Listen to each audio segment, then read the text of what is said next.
I've had a couple of questions recently on how to set up GPS, and I figured rather than answering them individually, I think I've had about 4 or 5 DMs.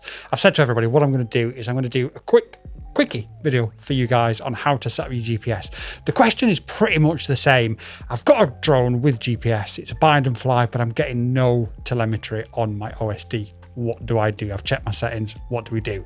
So without further ado, let's switch over now to the PC. Now I'm going to take out I'm going to plug in, should I say, the B25 from SpeedyB, because I took it out last week to show you that we've now installed the GPS and I had exactly the same problem myself, purely because I'd forgot to change these settings. So it can happen to any of us. So let's plug it into the PC. Let's go over there. Let's have a look. Let's go and plug into Betaflight. So the desk is a bit of a mess because we are grinding really hard to produce as much content as we can for you guys. We are in the middle of a build of this, but wanting to stop just to help out you guys that are struggling a little bit. So we're going to grab hold of the SpeedyB B25 and we're going to plug it in. Now, this has also caused a little bit of conflict with some people. Let me explain.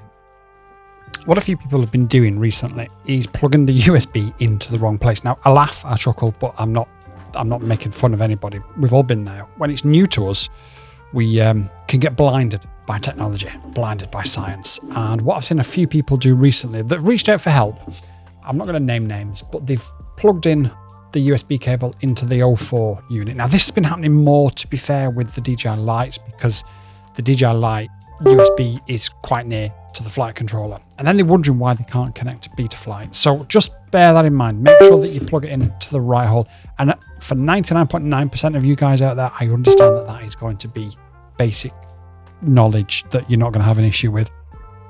But we always like to help the lowest common denominator on this channel. And we've all been there, struggling as a newbie, not knowing what on earth to do or how to do it. So just to clarify, that's where it goes on this. It's different on each quad. Just make sure that if you do have an issue connecting, you've connected it to the right thing. Now, let me open up my screen recording app and we'll switch over. With any bind and fly that you get, most of this should now be set up, but we'll go through it sort of step by step just to make sure that each step is actually set up properly. In your ports tab, you're going to need something that says GPS and then whatever the baud rate is of the GPS. This particular one, again, was set up out of the factory by SpeedyB, even though it didn't have a GPS with it, so we don't have to touch that. That's fine. No problems. Leave that as it is. If you don't have one of these that says GPS, you need to find out what UART you're connected to. For that, you're going to have to crank open the manual of the flight controller if it's a bind and fly, or if you've done it yourself, you're just going to need to have a look at where you've soldered it to. Into configuration, and you need to make sure that GPS is selected down here, which it is, so we're all good. If you want to use GPS rescue or GPS return to home, depending on what you want to call it, you need to make sure that it's selected in here. Now this quad, even though all the GPS options were set up out of the factory, it didn't have GPS rescue enabled. So I enabled that on Friday and I took it out to show you guys, and I forgot to do the step that other people have struggled with. So make sure that that's enabled if you want to use that feature. Into your receiver tab, and you're going to need to into your modes tab. I always get that wrong.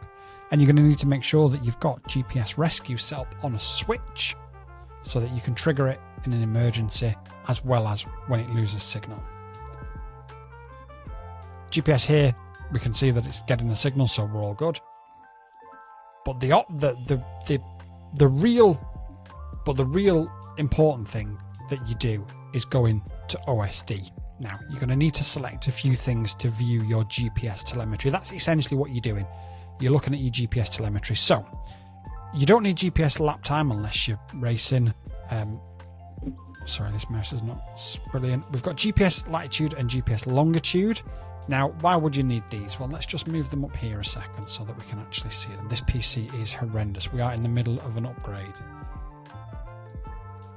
And the upgrade should be done in time for the next live stream. So I'll just move them up there. So why would you need them? Well, these are good if you have a crash and you don't know where your drone is and you was recording your goggles. What you can do is you can go back, you can play back your goggles DVR footage to the frame before you lost the drone, and it will display what your GPS latitude and longitude coordinates are. Put them into Google and it will tell you exactly where your drone was last seen. Now, that might not be exactly where it is, because if it was flying forwards at 100 miles an hour when it lost signal, it's going to be not necessarily in that exact spot, but it's going to give you a pinpoint as to where it lost picture. Generally speaking, if you fly in DJI, you're going to lose picture at the moment that you crash. So it should be around about that area. If you fly an analog and you delay it by a few seconds, you could be a good few 100 foot down the road, but you'll be able to see what direction the quad was in and where it was last seen on that GPS. And then there you can go back, find exactly where it is, and go back and recover it. So that's one I would recommend adding.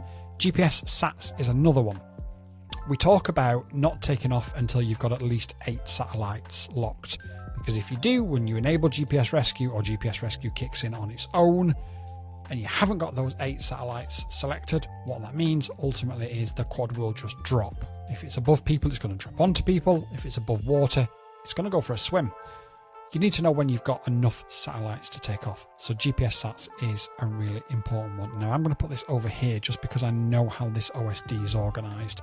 If you don't know how it's organised and you want to make sure that you're putting them in the right place, just turn the quad on, turn your goggles on, maybe stick a fan on the quad.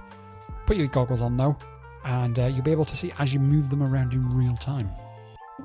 What else do we have? We also have...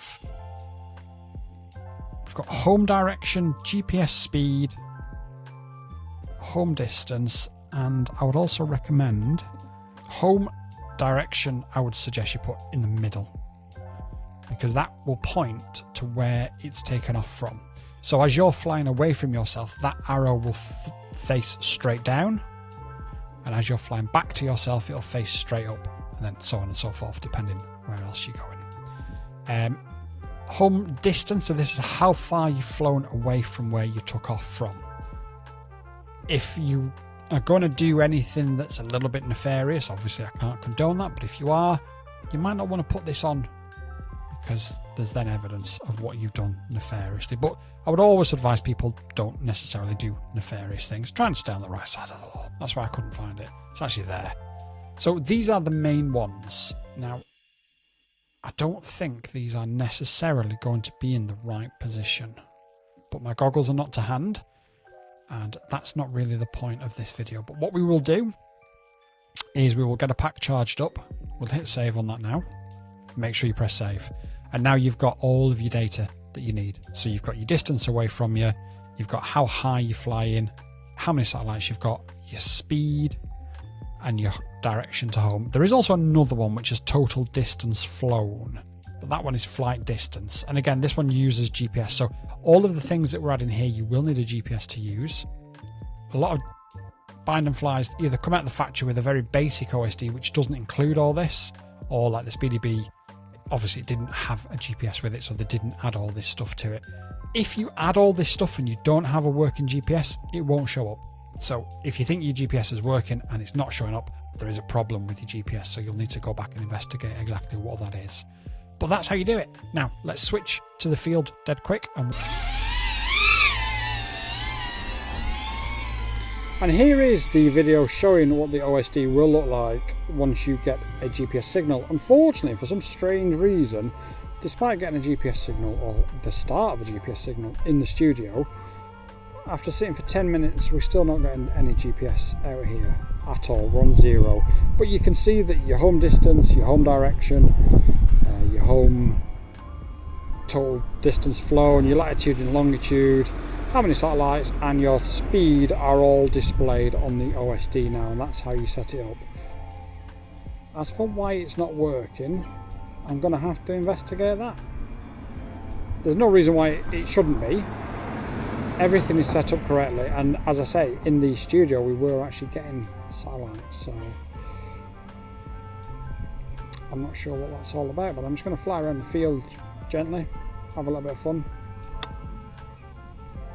And there's people over there with the dog, so I'm just going to wait a second until I come back and do a couple of tricks. Now this is a 2.5-inch ducked drone, so you would have thought probably can't fly it hard or throw it around too much, but you'd be really surprised at just how hard you can actually throw this around.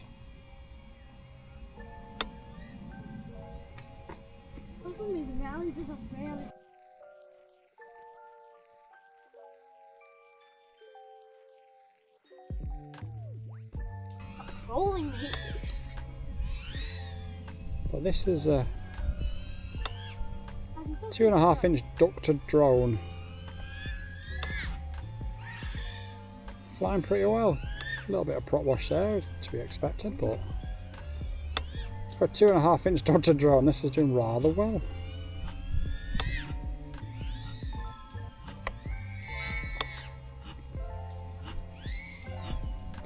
Obviously it's a bit louder than a non-ducted drone. Still flies very well though. Timer 1 elapsed. The GPS has let us down a little bit.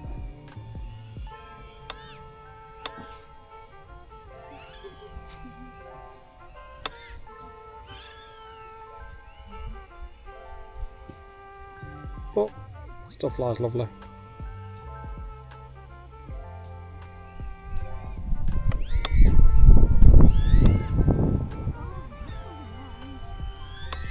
Just flying it hard.